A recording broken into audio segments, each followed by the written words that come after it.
Assalamu alaikum everyone, this is your biology class. We started a chapter number 7, that is bioenergetics. This is our lecture number 10 and our today's topic is limiting factor in photosynthesis. अभी तक हम क्या discuss कर रहे थे? Photosynthesis को bioenergetics के chapter में हमने फोटोसिंथेसिस को डिस्कस किया है. व्हाट इज फोटोसिंथेसिस, उसका फॉर्मूला पढ़ा हमने. देन मैकेनिज्म ऑफ फोटोसिंथेसिस, जिसमें हमने शॉर्टली डिस्कस किया था light reaction and dark reaction की जस्ट डेफिनेशंस को. देन हमने पढ़ा समरी ऑफ लाइट रिएक्शन. कल हमने प्रीवियस लेक्चर में हमने पढ़ा summary of dark reaction with role of light and chlorophyll, कि लाइट और क्लोरोफिल का क्या रोल है, क्लोरोफिल क्या है बेसिकली, वो हमने पढ़ा. अब हमने पढ़ना है लिमिटिंग फैक्टर्स इन फोटोसिंथेसिस, कि ऐसे कौन से फैक्टर्स हैं जिसकी वजह से जो फोटोसिंथेसिस है वो डिक्रीज हो सकती है या स्टॉप हो सकती है. ठीक है, अब हम वो पढ़ेंगे. Any environmental factor the absence or deficiency of which can absence present ही नहीं होगा. environmental factors क्या हो सकता है? CO2 हो सकती है, light हो सकती है, water हो सकता है. ठीक है, इन तीनों या चारों चीजों में से कोई भी चीज फैक्टर एब्सेंस होगी और डेफिशिएंसी हो जाएगी, मतलब कम हो जाएगी उसकी presence, of which can decrease, जो कि डिक्रीज कर देगा the rate of metabolic reactions. इन तीनों चारों चीजों में से किसी चीज की एब्सेंस होगी या डेफिशिएंसी हो जाएगी तो जो मेटाबॉलिक रिएक्शन का प्रोसेस है उसको डिक्रीज कर देगा या स्टॉप कर देगा. मेटाबॉलिक रिएक्शन क्या होता है? The sum total of all chemical reaction is called metabolic reaction. हमने अपने लेक्चर अपनी 6th चैप्टर में इसको पढ़ा था.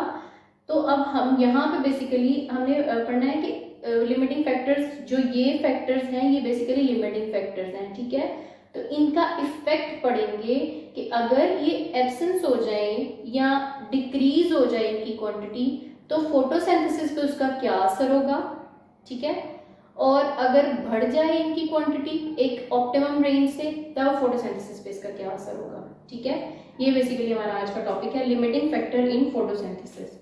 तो यहाँ हम बेसिकली फोटोसिंथेसिस को ही डिस्कस करेंगे. तो इसमें हमें पता है लिमिटिंग फैक्टर क्या है. एक तो लिमिटिंग फैक्टर है लाइट.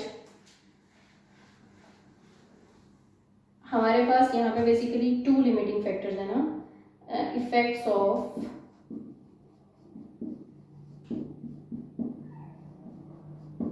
लाइट इंटेंसिटी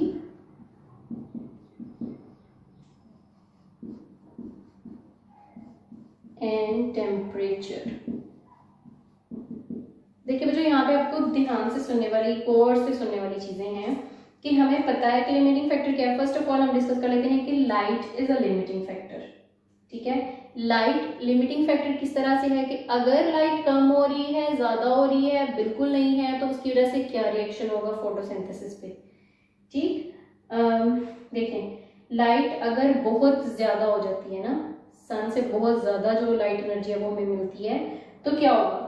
तो जो बॉन्ड्स हैं, बॉन्ड कौन से हैं? H2O का बॉन्ड था, आपको याद होगा ना, हमने पढ़ा था क्लोरोफिल, जब हमने जी स्कीम पढ़ी थी तो उसमें हमने पढ़ा था कि वाटर मॉलिक्यूल प्रेजेंट होता है जिसमें से फिर हमने पढ़ा था इलेक्ट्रॉन्स इमिट होते हैं. ठीक है, तो जब लाइट पड़ेगी, बहुत ज्यादा क्वांटिटी में लाइट आएगी, तो लाइट जो है वो जब फॉल करेगी तो इसकी वजह से जो बॉन्ड्स हैं CO2 और वाटर के, ठीक है, बहुत ज्यादा लाइट आएगी तो कार्बन डाइऑक्साइड के और वाटर के जो बॉन्ड है वो जल्दी जल्दी से ब्रेक होंगे. ठीक है, जब जल्दी जल्दी से बॉन्ड ब्रेक होंगे तो जल्दी जल्दी से क्या बनेगी?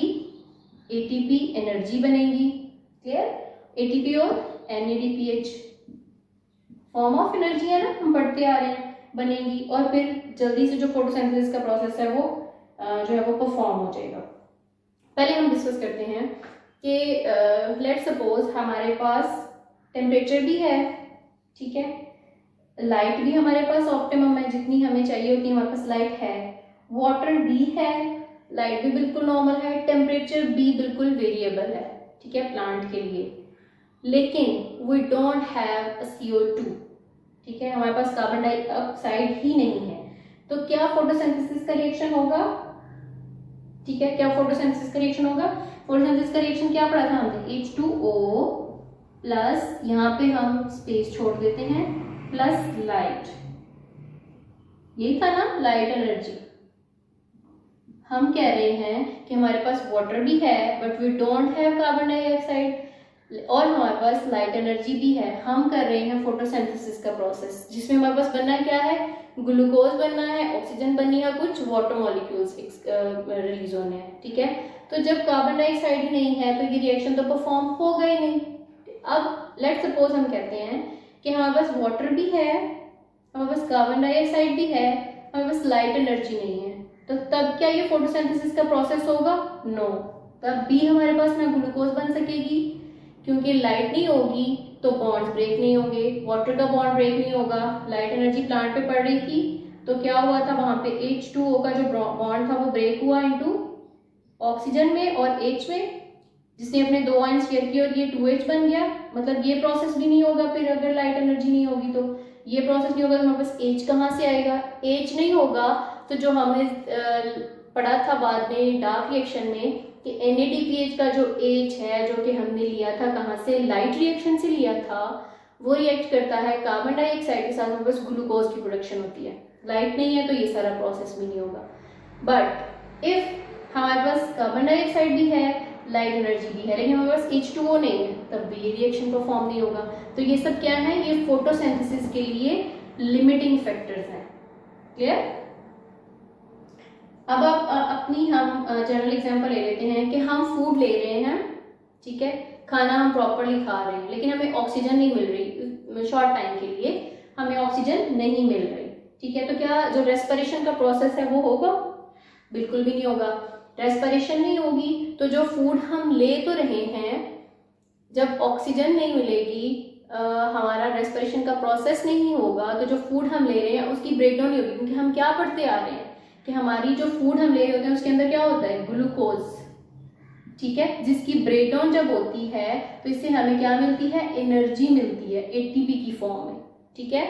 तो जब ऑक्सीजन नहीं होगी, रेस्पिरेशन ही नहीं होगी, फूड हम खाते जा रहे हैं, उसकी ब्रेकडाउन हो नहीं रही, ठीक है, तो ग्लूकोज की ब्रेकडाउन नहीं होगी तो एनर्जी नहीं बनेगी, एनर्जी नहीं बनेगी तो हम कुछ भी करने के काबिल नहीं रहेंगे। अब हम देखेंगे कि लाइट इंटेंसिटी और टेम्परेचर का क्या इफेक्ट होता है।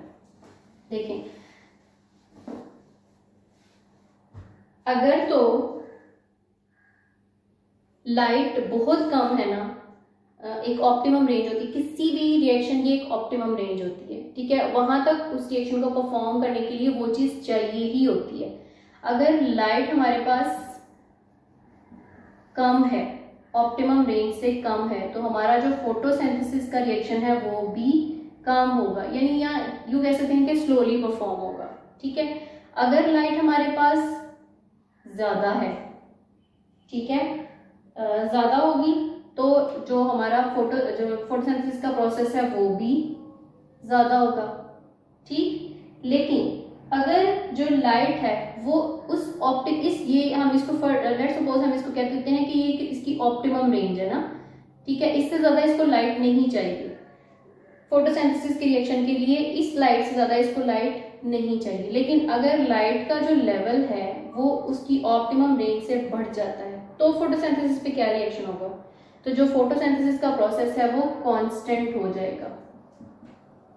कांस्टेंट हो जाएगा क्या मतलब है कि इससे ज्यादा आप कितनी भी इसको लाइट प्रोवाइड करते जाएं, वो रिएक्शन जो है वो उतना ही चलेगा जितना वो ऑप्टिमम रेंज पे चल रहा था, ठीक है। लेकिन अगर उससे बहुत ज्यादा हो जाती है तो क्या होता है कि फिर प्लांट पे इफेक्ट होना शुरू हो जाएगा उसका, ठीक। अब अगर हम टेम्परेचर की बात करते हैं तो टेम्परेचर भी सेम यही है, जितना टेम्परेचर एक प्लांट को चाहिए उतना मिल रहा है तो फोटोसिंथेसिस का प्रोसेस जो है वो नॉर्मली चलता जाएगा।